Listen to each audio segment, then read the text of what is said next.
Imagine being worth 9 figures, walking into a showroom in a faded flannel shirt, and having security escort you out like yesterday's trash.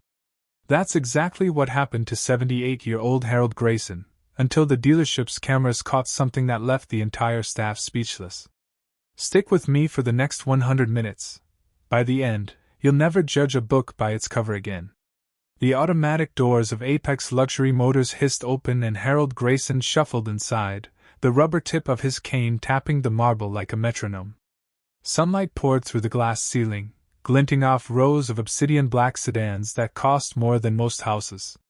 Harold's quarter pants were patched at the knees, his flannel shirt 2 sizes too big, the elbows shiny from decades of leaning on diner counters. "Sir, can I help you?" The voice belonged to Bryce Langford, 29, slick hair, tighter suit. His smile was a practiced crescent that never reached his eyes. Harold lifted a trembling hand toward a silver coupe. "That one. The V12.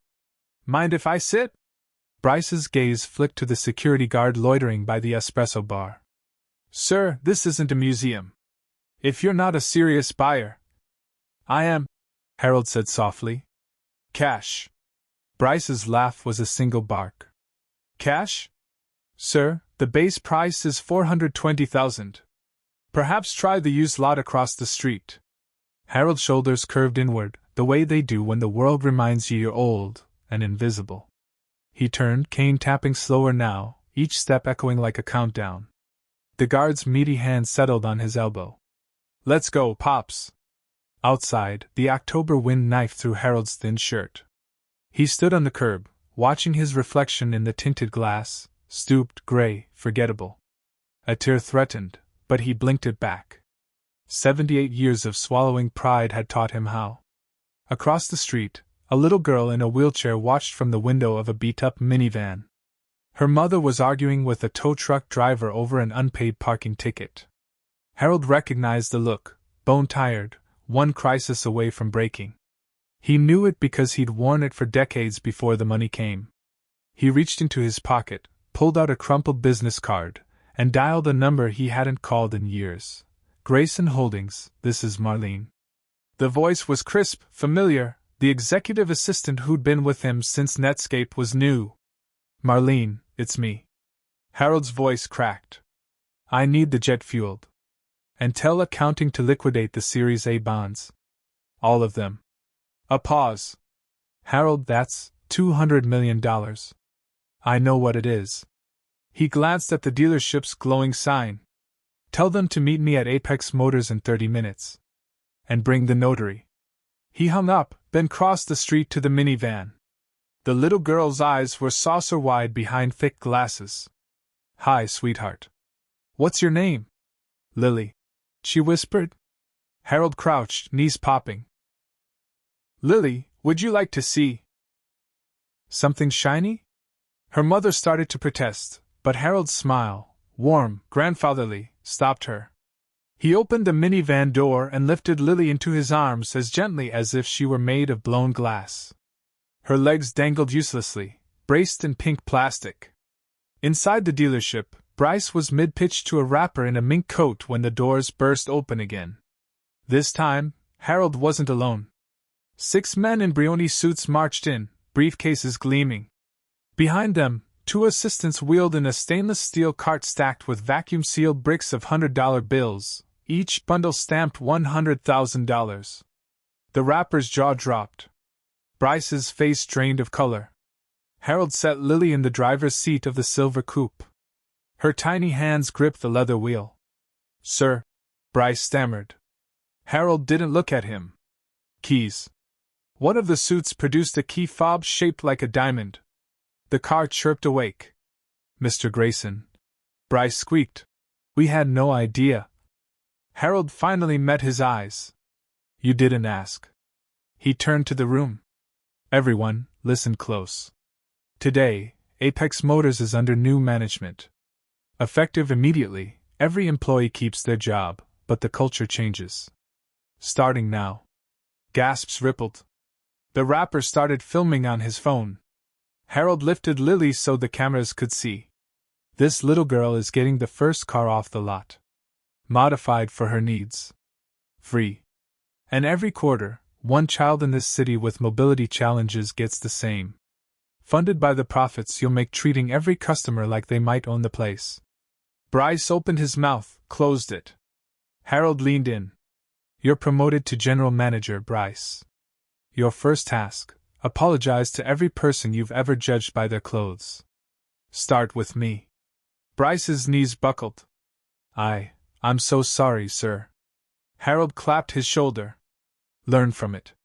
We all do. 3 months later, the dealership looked different. The marble was still there, but so were crayon drawings taped to the walls, thank you notes from kids who'd received adapted cars. A coffee bar served free hot chocolate. The security guard now wore a name tag that read, Greeter. Harold arrived in the same flannel shirt. Bryce met him at the door, tie loosened, sleeves rolled. Mr. Grayson, the board wants to rename the place Grayson Inclusive Motors. That okay? Harold chuckled. Only if you keep the coffee strong. Lily rolled up in a custom pink coupe, hand controls gleaming. She'd grown an inch, her smile a mile. Grandpa Hal, race me. Harold slid into a matte black sedan beside her. The engine growled like a satisfied lion. Cameras followed as they peeled out of the lot, Lily's laughter echoing over the speakers. That night, Harold stood on the rooftop of the children's hospital he'd quietly bought with the bond money. The city sparkled below. Marlene handed him a tablet. Sir, the video of Lily's test drive just hit 50 million views. #NeverJudge is trending worldwide. Harold watched the clip. Bryce, tears in his eyes, pushing Lily's chair as she drove, for the first time. Comments scrolled. I cried so hard I scared my cat. This is what billionaires should do. I'm a car salesman. Starting tomorrow, I'm changing how I greet people. Harold closed the tablet. Money can't buy back the years I spent invisible, he said. But maybe it can buy someone else a moment they'll never forget. 1 year later, Harold's 79th birthday. The dealership parking lot had been transformed into a carnival, cotton candy, a bounce house shaped like a convertible, kids in wheelchairs racing battery-powered minicars. Bryce, now sporting a flannel shirt of his own, handed Harold a key. Your present, boss. It was the original silver coupe, now painted with murals of every child who'd received a car. Harold's eyes misted. Lily, now able to stand with braces, tugged his sleeve. Read the plaque. Etched in steel. For every person who was ever told they didn't belong, drive anyway. HG. Harold climbed behind the wheel. The engine turned over with a purr. He looked at the crowd, former skeptics, new believers, kids who never walk but would always drive. He pressed the throttle. The car shot forward, tires singing. Harold threw his head back and laughed, the sound rolling across the lot like thunder. Harold Grayson died 3 years later, peacefully, in the driver's seat of that same silver coupe, parked on a hill overlooking the city he'd changed. His will was one sentence. Keep the cars rolling. Keep the hearts open. Today, Grayson Inclusive Motors has 47 locations. Every showroom still serves free hot chocolate. And every employee still wears a name tag that reads, Greeter.